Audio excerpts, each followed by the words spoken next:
बंद कर दी। जय भीम। आप सब थक गए लग रहा है। नहीं, भूख नहीं लग रही? अरे आप इतनी दूर से चल के आए हैं, आपकी इस मेहनत को कि आप इतनी दूर से चल के आए, इतनी देर से आप हमारा इंतजार कर रहे हैं, इतनी शांति से आप हमें सुन रहे हैं, तो इसके लिए मैं एक बार मंच से कहूंगा कि जोरदार तालियां हमारे ऑडियंस को।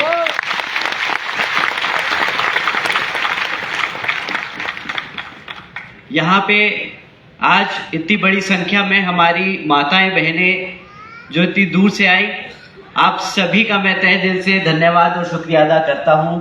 और स्पेशली जो छोटे छोटे बच्चे आज यहाँ मौजूद हैं, आप सभी का मैं तहे दिल से धन्यवाद भी करता हूं कि आप सब आए, पार्टी के मिशन के बारे में सुन रहे हैं, समझ रहे हैं और आगे जाके समाज में बताने का काम कर रहे हैं। तो आप सभी का तहे दिल से धन्यवाद। एक बार जोरदार तालियां हमारे सभी माता बहनों के लिए।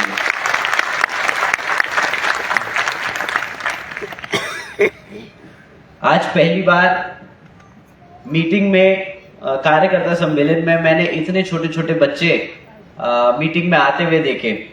बहुत अच्छा लगा कि हमारे आने वाली पीढ़ी किस तरीके से बढ़ रही है। और मैं शर्माऊंगा नहीं, क्योंकि ये बंद दरवाजे की एक कार्यकर्ता सम्मेलन है, बोलने में कि आज मुझे पहली बार महाराष्ट्र में ऐसा महसूस हो रहा है कि मैं अकेला नहीं खड़ा, मेरी पीढ़ी मेरे साथ खड़ी है।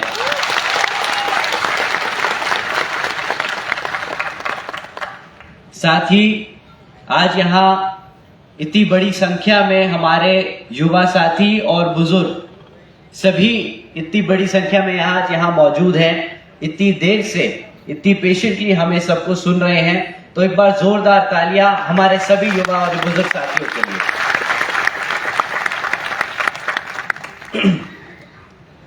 साथियों, सबसे पहले मैं अपने सभी संतों, गुरुओं, महापुरुषों को, जिसमें खासकर महात्मा ज्योतिबा फूले, छत्रपति शाहूजी महाराज, नारायण गुरु, तात्या भील मामा जी, पेरियार रामास्वामी जी, बाबा साहब डॉक्टर भीमराव अंबेडकर जी एवं मान्यवर साहब श्री कांशीराम जी को नमन करता हूं।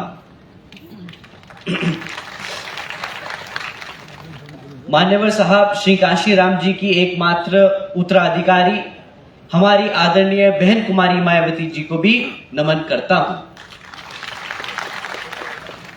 उत्तर प्रदेश की 4 बार मुख्यमंत्री, लोकसभा व राज्यसभा की कई बार सदस्य रही आदरणीय बहन कुमारी मायावती जी, जिन्होंने अपने सभी SC, ST, OBC एवं अल्पसंख्यक समाज के साथ साथ सब समाज में से गरीबों और कमजोरों के लिए अपना पूरा जीवन समर्पित किया। तो मुझे गर्व है कि मुझे ऐसे महान नेता के नेतृत्व में काम करने का मौका मिल रहा है। मैं आदरणीय बहन कुमारी मायावती जी का हार्दिक अभिनंदन और आभार व्यक्त करता हूं। साथ ही साथ आज यहां मंच पर मौजूद हमारे national vice president Shri Anand Kumar ji, साथ ही साथ पूर्व राज्यसभा सांसद और महाराष्ट्र प्रदेश के कोऑर्डिनेटर श्री अशोक सिद्धार्थ जी, और इनके साथ साथ आज मौजूद सभी बड़े छोटे पदाधिकारी और उनके साथ आज यहाँ इस सभा में शामिल हुए सभी कार्यकर्ता गण का मैं तहे दिल से स्वागत और धन्यवाद करता हूँ। साथियों, मैं आपसे वही चीजें नहीं दोहराने वाला जो अभी हमारे सारे लीडर्स बोल के गए। उन्होंने आपको बताया कि पिछले जब से पार्टी बनी तब से बाबा साहब से लेके बहन जी तक के संघर्षों में क्या काम हुए, बहन जी ने और बाबा साहब ने, मान्यवर साहब ने क्या संघर्ष किए और क्या क्या हमारे समाज के लोगों के लिए क्या क्या काम करके और किस तरीके से उन्होंने हमारे समाज को आज यहाँ तक लाके खड़ा किया, तो वो आपको बता चुके हैं। मैं आपसे आने वाले अगले 10 साल की बात करना चाहूंगा। मैं आपसे टीएसपी के भविष्य की बात करना चाहूंगा और उसके साथ साथ हम आज कहां खड़े हैं वो भी समझना चाहूंगा। अगर मैं कुछ गलत समझूं तो आप मुझे बेशक टोक देना, क्योंकि ये बंद दरवाजे की मीटिंग है। मुझे नहीं पता बाकी पहले कैसे चलता है, बट मैं बहुत कंफर्टेबल हूं। अगर किसी को लगे कि मैं कुछ गलत बोल रहा हूं तो अपना हाथ उठा के बोले कि भैया ये गलत है, तो मुझे कोई दिक्कत और आपत्ति नहीं उससे। तो साथियों, आज मैं आपसे आज का और आने वाले 10 साल का उसके बारे में बात करूंगा। पर इन सब में जो टिपिकल एक भाषण होता है, मैं वो आज आपके सामने नहीं रखूंगा। ना मैं आपसे आज यहाँ की जो कहूंगा अगर निकम्मी एकनाथ शिंदे, शिवसेना और बीजेपी की जो बिल्कुल ही बेकार सरकार चल रही है उसके बारे में भी बात नहीं करने वाला। ना मैं आज केंद्र की भाजपा की सरकार जो सिर्फ धोखा और घोटाले करने वाली है, जो आज तक अभी किसी के सामने आया नहीं, पर जैसे ही ये सरकार केंद्र से हटेगी तब आपके सामने आएगा कि किस कदर इसने हमारे समाज को अंदर से खोखला किया है। ना मैं इसकी आज बात करूंगा और ना मैं बात करूंगा ऐसे कोई लंबे चौड़े वादे जो हम 2024 में करके दिखा देंगे। मैं आज आपसे सीधी बात जो महसूस करेंगे, और अगर कुछ गलत महसूस या समझा तो आप प्लीज मुझे टोक देना। मैं पिछले 2.5-3 साल में ये समझा जो हमारे कार्यकर्ता हैं वो कुछ थोड़े से परेशान हैं। करंट स्ट्रक्चर को लेके, करंट तरीके, उसमें बहुत कमियां हैं। अगर मैं आपके सामने 2-3 रखूं तो आप मुझे बताना आपको कैसा लगा कि ये सही है कि गलत है। क्या आप सबको ये लगता है कि हमारे कुछ पदाधिकारी पार्टी को फायदा पहुंचाने से ज्यादा नुकसान पहुंचाने का काम कर रहे हैं? सही है?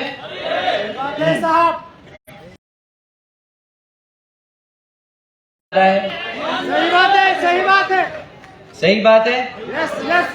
सही बात। क्या आप सबको लगता है कि हमारी पार्टी में युवा साथियों को उतना मौका नहीं दिया जाता जितना दूसरी पार्टियों में दिया जाता है? ये भी बात सही है। एक बार आप सब अपने हाथ उठा के बता दो कि अगर इन तीनों में से तीनों बातें सही हैं, आपको सही लगी तो एक बार हमें पता चल जाए। देखिए साथियों, इनके जवाब हमारी बहन जी कई बार दे चुकी है। ये बात जो आपको लगता है सही है, ये जो बात आप समझ रहे हैं, जो आप दबी आवाज में बोलते हैं, वो बहन जी तक पहुंचती है। और बहन जी ने इनके लिए कई बार सोल्यूशन भी दिए, कई बार इसके लिए आपको आगे सोल्यूशन दिए ताकि हम उसे सुधार सके। ऐसा नहीं है कि ये दिक्कतें बहन जी तक नहीं पहुंची, बट मैं आप लोगों के बीच में एक बार दोबारा से ये दोहराना चाहता हूं, इसलिए ताकि आपको भी मालूम हो कि आपकी दिक्कतें, आपकी परेशानी या आपको जो कमियां लग रही हैं वो लीडरशिप तक पहुंच रही है कि नहीं। तो साथियों, ये बहन जी की तरफ से मैं आप सबसे बोलता हूं कि हाँ, हमने इन दिक्कतों को समझा है, देखा है, महसूस किया है और इसके लिए कई बारी इसके लिए समाधान, इसके लिए हमने सॉल्यूशंस भी देने के काम करेंगे। परंतु साथियों, इनके जवाब जैसे मैंने कहा बहन जी ने कई बार दिए, परंतु परेशानी इन सवालों के जवाबों को ढूंढने में नहीं है। बहन जी ने इन सवालों के जवाब कई बार दिए, बल्कि हमें परेशानी इन सवाल के जो जवाब हमें मिले उनको जमीनी स्तर पर इंप्लीमेंट करने में आती है। क्या आप ये मानते हैं कि बहन जी ने अगर आप लोगों की परेशानी समझी और उसका सोल्यूशन दिया तो शायद हम उसको इंप्लीमेंटेशन में कहीं छोड़ गए? क्योंकि अगर आपकी बात उन तक पहुंची है तो उन्होंने भी समझा कि अपने कार्यकर्ता की अगर दिक्कतें हम सॉल्व नहीं करेंगे तो पार्टी आगे नहीं बढ़ेगी। पार्टी कार्यकर्ता से बनती है और कार्यकर्ता चलता है तो पार्टी चलती है। ये बहन जी और हम सब मंच पे जो मौजूद हैं सब बखूबी समझते हैं। तो शायद सोल्यूशन देने में दिक्कत नहीं, सोल्यूशन को इंप्लीमेंट करने में कुछ कमियां रह गई हैं। मैंने कई बार सुना है हमारे साथियों से कि फलाना पार्टी में तो बहुत तेजी से काम हो रहा है, जमीनी स्तर पे काम हो रहा है। मैंने अपने साथियों से सुना है कि भाई फलाना पार्टी में तो यूथ विंग है, उस पार्टी में तो सोशल मीडिया विंग है। पर साथियों, मैंने ये कई बार सोचा कि यार ये तो बात सही कह रहे हैं हमारे लोग कि यार दूसरी पार्टियों में यूथ विंग होता है, पर बहन जी ने इसका क्या सोल्यूशन दिया और हमने उसका क्या इंप्लीमेंटेशन किया। दूसरी पार्टियां यूथ विंग बना के उसे रीजनल स्तर पे छोड़ देती है, कॉलेज के लेवल पे छोड़ देती है, लोकल बॉडीज तक छोड़ देती है। बट बहन जी ने क्या किया कि यूथ को सीधा राष्ट्रीय स्तर पे लाके खड़ा कर दिया। बहन जी ने क्या करा,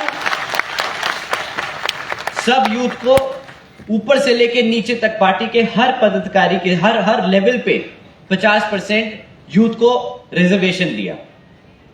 बहन जी ने वो काम किया एक कदम आगे बढ़ के, जो दूसरी पार्टियां नहीं हम उस पे अपने काबिल कार्यकर्ताओं को लगा पाए। ये हमारी इंप्लीमेंटेशन में कमी रही। पर इसका मतलब ये नहीं कि तो हवा बन जाती है सोशल मीडिया पे, हमारे लोग गुमराह हो जाते हैं। मैंने ये बात भी समझने की कोशिश करी और ये बात सही है कि हमारा सोशल मीडिया विंग थोड़ा सा कमजोर है। परंतु इसमें एक दिक्कत है, जब मैंने दूसरी पार्टियों की सोशल मीडिया देखी तो उस पे जो लोग सोशल मीडिया पे अपने पार्टी के बारे में बताते हैं वो कभी भी नेगेटिव बात नहीं करते, कभी भी बुराई नहीं करते, कभी भी अपनी कमियां आगे नहीं रखते। हम में एक कमी है, मैं ये बड़ा खुल के बोलता हूं, हम में एक कमी है कि जब भी हमें कोई तकलीफ होती है, जब भी हमारे कार्यकर्ता को कोई तकलीफ या दिक्कत होती है, तो वो बेचारा सबसे पहले मासूमियत में ही सही, नादानी में ही सही, सबसे पहले सोशल मीडिया पे जाके अपनी दिक्कत बताता है। शायद वो गलत है, पूछिए क्यों? जब आप अपनी कमी ऐसे ओपन में डालते हैं, भाई जब आप अपने घर की दिक्कत बाहर समाज में ऐसे डालते हैं तो लोग उसका गलत फायदा उठाते हैं। उससे क्या लगता है कि भाई हम कमजोर हैं, सामने वाला दुश्मन हमें समझता है कि हम कमजोर हैं, हमारे यहाँ तो झगड़े बहुत हैं, हमारे यहाँ लड़ाइयाँ गलतफहमियां बहुत हैं। उससे वो उस चीज का गलत फायदा उठाते हैं और वो उसको हमारे खिलाफ इस्तेमाल करते हैं, उसको और नेगेटिव बनाते हैं और बोलते हैं कि भाई ये तो पार्टी खत्म हो गई, ये तो लोग आपस में ही बिखर गए, ये कैसे आगे बढ़ेंगे, आपका नेक्स्ट बेस्ट ऑप्शन बीएसपी नहीं, फलाना दूसरी पार्टी। तो साथियों, इससे पहले कि मैं आपको सोल्यूशन दूं कि हम सोशल मीडिया विंग बनाएंगे, हम इसको ऐसे नैरेटिव कंट्रोल करेंगे, मैं आपसे एक पर्सनल रिक्वेस्ट करना चाहूंगा और आपसे रिक्वेस्ट करूंगा कि ये आगे अपने साथियों को बताएं कि अगर कभी भी कोई दिक्कत है, कभी भी कोई आपको परेशानी है, उसे कभी भी मीडिया पे ना डालें। आप अपनी दिक्कत लेके अपने कमेटी के पास आओ। नहीं सुनते कोई बात नहीं, कभी कभार मुझे भी लगता है, मैं घर में छोटा हूं, मैं अपने पापा से शिकायत करता हूं कि पापा ये ठीक नहीं है, वो जी ये ठीक नहीं है। मैं अपने सीनियर से बोलता हूं कि ये ठीक नहीं है, बट वो नहीं सुनते। मे बी उन्हें ज्यादा अच्छा पता है, वो हमसे थोड़े से ज्यादा एक्सपीरियंस्ड हैं, उन्हें थोड़ा सा आगे का दिख रहा है। मे बी हमें जो आज गलत लग रहा हो वो हमारे आगे के फायदे के लिए हो, तो आज उसे वहीं पे छोड़ दें। आपने अपनी बात रखी, आपने अपनी कमेटी तक अपनी बात पहुंचाने का काम किया, आपने वहां तक लेके गए, आपने अपना मैसेज डाल दिया, आपका मैसेज कहीं ना कहीं जरूर सुना जाएगा। जैसे आज मैं आपके सामने 3 कमियां लेके आया, तो ये आप ही सभी की कमी है। आपने कभी इसको ऊपर खोलने में नहीं बोला, बट आपकी कमियां, आपकी जो आपने जो कमजोरियां बताई वो पहुंच गई ना लीडरशिप तक। ऐसे ही अगर आप अपनी कमियां सोशल मीडिया पे ना डालकर अपने कमेटी में, अपने लोगों में बताएं, उससे बाहर दुश्मन वाला हमारी कमियों का फायदा नहीं उठाएगा। ये बहुत जरूरी है कि हम दुश्मन को कभी भी अपने आप को कमजोर ना दिखाएं। हमें हमेशा बाहर समाज में एकजुट, एक मजबूत और एक ताकतवर परिवार की छवि देनी है। तो साथियों, इससे पहले मैं आपको सोशल मीडिया का एक बहुत बड़ा प्लान दूं, आपसे रिक्वेस्ट करूंगा कि आप सोशल मीडिया पे कभी नेगेटिव ना डालें और कोशिश करें जब भी कोई आपको कोई पॉजिटिव न्यूज दिखे, कोई मीटिंग ले रहा है, कोई कैडर ले रहा है, कोई अच्छी बात कर रहा है, आपस में ही परिवार में 4 लोग बैठ के बात कर रहे हैं, उसे आप डालो। उससे क्या है कि आपकी अच्छी बात बाहर पहुंचेगी, आप उन लोगों को समझ आएगा कि शायद बीएसपी सामने एकदम फ्रंट पे आके नहीं लड़ती, बट उनकी जो नींव है वो इतनी मजबूत है कि घर में बच्चा बच्चा बाबा साहब से लेके अपने हर संत गुरु के बारे में जानता और पहचानता है। तो साथियों, ये रही बात सोशल मीडिया की। अब इसके बाद तीसरी दिक्कत है, और बहुत बड़ी दिक्कत है, कि भाई हमारे कुछ पदाधिकारी हमें काम नहीं करने देते, या गलत लोग गलत जगह बैठे हैं और उसकी वजह से पार्टी को नुकसान हो रहा है। ये बात आपने मुझसे बोली, आपने लोगों से बोली, और ये आपने महसूस करी। आज मैं आपसे खुल के बोलता हूं, ये चीज मैंने भी महसूस करी। मेरे को भी बहुत दिक्कत आती है बहुत बार काम करने में। बहुत दिक्कत आती है कि बहुत सारे प्लान्स हैं, बहुत सारी स्ट्रैटेजीज हैं जो हम करना चाहते हैं, बट हम नहीं कर पाते। हम मजबूर हैं कि स्ट्रक्चर अभी ऐसा बना हुआ है जिसमें कुछ लोग ऐसे बैठे हैं जिनको हम अभी छेड़ नहीं सकते, जिनको हम अभी हिला नहीं सकते। खैर, वो बड़े भी हैं हमसे, कई जगह बड़े हैं, कहीं जगह गलत हैं, पर हम उनको नहीं छेड़ेंगे। हम अपने आप को मजबूत करके अपने स्ट्रक्चर को दोबारा से रिवर्क करेंगे, हम इसको दोबारा से बनाएंगे। साथियों, अब आने वाले कुछ महीनों में हम पिछले 2.5 साल से सुन के समझ के दिक्कतों को कुछ काम कर रहे थे, और उसके लिए अब आने वाले कुछ महीनों में हम कुछ चेंजेस लेके आएंगे। ऑफ कोर्स आने वाले कुछ महीने थोड़े से क्रिटिकल हैं, क्योंकि लोकसभा का चुनाव हमारे सर पर है, उसके साथ साथ विधानसभा का महाराष्ट्र में चुनाव सर पर है। तो इन चीजों को ध्यान में रख के हम जो स्ट्रैटेजी रोल आउट करेंगे उसको हम थोड़ा सा संभल के और सोच समझ के करेंगे। या आने वाले कुछ ही महीनों में, जैसे मैंने कहा, बहन जी के दिशा निर्देशन के अनुसार हम आप सबके बीच में कुछ ऐसी टेक्नोलॉजी और प्रोसेसेस चेंजेस लेके आएंगे जिससे आप सब अपनी बात सीधा बहन जी तक पहुंचाने का काम कर पाएंगे। वो 2 वे कम्युनिकेशन नहीं होगा कि आप बोले और बहन जी उधर से जवाब दें, परंतु आपकी बात बहन जी तक जरूर पहुंच जाए, ये हम जरूर करके देंगे। साथियों, इसके साथ साथ लोकसभा का चुनाव जो अब हमारे सर पर है और हमें अभी बहुत काम करना बाकी है, तो मैं आपको 2024 के लिए कोई लंबे चौड़े वादे नहीं करके जाऊंगा, परंतु अगर आपको मैं कहूं कि जो हम आज से 10 साल पहले थे, अगर हमें वहीं पे वापस जाना है, उसी हाइट पे पहुंचना है, उसी ताकत और उसी मजबूती पे दोबारा पहुंचना है, तो आज से हमें अगले 10 साल के लिए मेहनत करनी होगी। और वो मेहनत एक एक करके करनी होगी, एक एक कदम बढ़ा के करनी होगी। ये कोई लॉन्ग प्रोसेस नहीं कि हमने आज यहां से लगाई और कल हम छलांग मार के सीधा प्रधानमंत्री बन गए, वो पॉसिबल नहीं है। बट हम आज से मेहनत करना शुरू करेंगे तो अगले 10 साल में वापस वहां पे पहुंच सकते हैं जहां पे बीएसपी पिछले 2007-8 में थी, अपनी हाइट पे थी। साथियों, जैसा कि आपको मालूम है कि आज हमारे नेशनल वाइस प्रेसिडेंट भी हमारे साथ मीटिंग में मौजूद हैं। मैं और ज्यादा समय जाया नहीं करूंगा, मैंने अपनी बात समक्ष में इतनी ही रखनी चाहिए, आप लोगों की समझनी चाहिए और आपको बताना चाहा कि आगे क्या है, अगले 10 सालों में हमें किस तरीके से आगे बढ़ना है, क्या आपकी दिक्कतें हैं हमने समझी और हम उसका सोल्यूशन निकालने में काम कर रहे हैं। धीरे धीरे हम आगे बढ़ेंगे और इस चीज को, पार्टी को दोबारा से वहां लेके जाएंगे जहां पे हम एक बारी बहुत मजबूती से खड़ा हुआ करते हैं। तो अपनी बात मैं आखिर में एक और बात रखूंगा, ये अंग्रेजी में होगी, बट इसके बाद फिर मैं अपना बाकी सारा समय हमारे नेशनल वाइस प्रेसिडेंट जी को देना चाहूंगा। तो साथियों, so dear comrades, I believe for us to be the next generation of India. I believe BSP has the opportunity today that it hasn't had in the last decade. We will build the party from ground up and come up stronger than ever before, because the future is ours to take. We believe in Baba Saheb's vision of India. We believe in our founder's vision of BSP, and we believe in our leadership's ability to transform this party once again and bring BSP to forefront of Indian politics. साथियों, अपनी ये बात यही खत्म करते हुए आप सबका तहे दिल से एक बार दोबारा से धन्यवाद करते हुए जय भीम, जय भारत. धन्यवाद साहेब. यानंतर बहुजन समाज पार्टीचे राष्ट्रीय उपाध्यक्ष आनंद कुमार भाई साहब आपल्या मार्गदर्शन करते.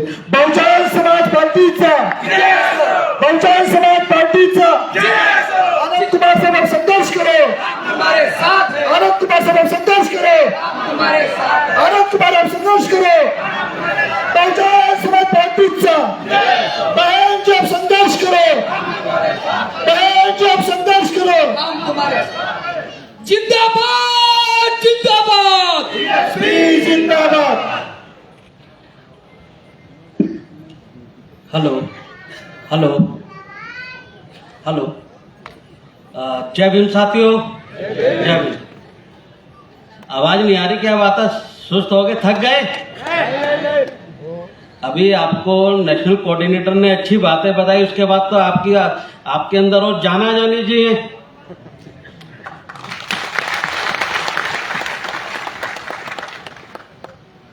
साथियों, सबसे पहले मैं अपने देश में, भारत देश में समय समय पर जन्मे हमारे महान संतों, गुरुओं व महापुरुषों में भी खासकर महात्मा ज्योतिराव फूले, छत्रपति शाहूजी महाराज, नारायण गुरु, बाबा साहब डॉक्टर भीमराव अंबेडकर एवं मान्यवर श्री काशीराम जी आदि को हार्दिक दिल से आदर सम्मान व नमन करने के साथ साथ इनके बताए हुए रास्तों पर चलकर वे इनके आधे अधूरे पड़े कारवा को मंजिल तक पहुंचाने के लिए अपनी पूरी जिंदगी समर्पित करने वाली मेरी खास आदर्श वे प्रेरणा तथा हम सबकी सम्मानित एवं बहन जी के नाम से लोकप्रिय माननीय बहन कुमारी मायावती जी को, जो आबादी के हिसाब से देश के सबसे बड़े प्रदेश उत्तर प्रदेश स्टेट की 4 बार मुख्यमंत्री वे संसद में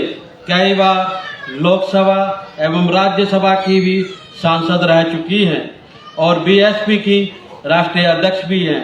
इनको मैं पूरे तहे दिल से आदर सम्मान करता हूं. साथियों, मैं आपके महाराष्ट्र प्रदेश के औरंगाबाद में कार्यकर्ताओं के बीच में पार्टी के संबंध में कुछ अपनी बातें रखने आया हूं.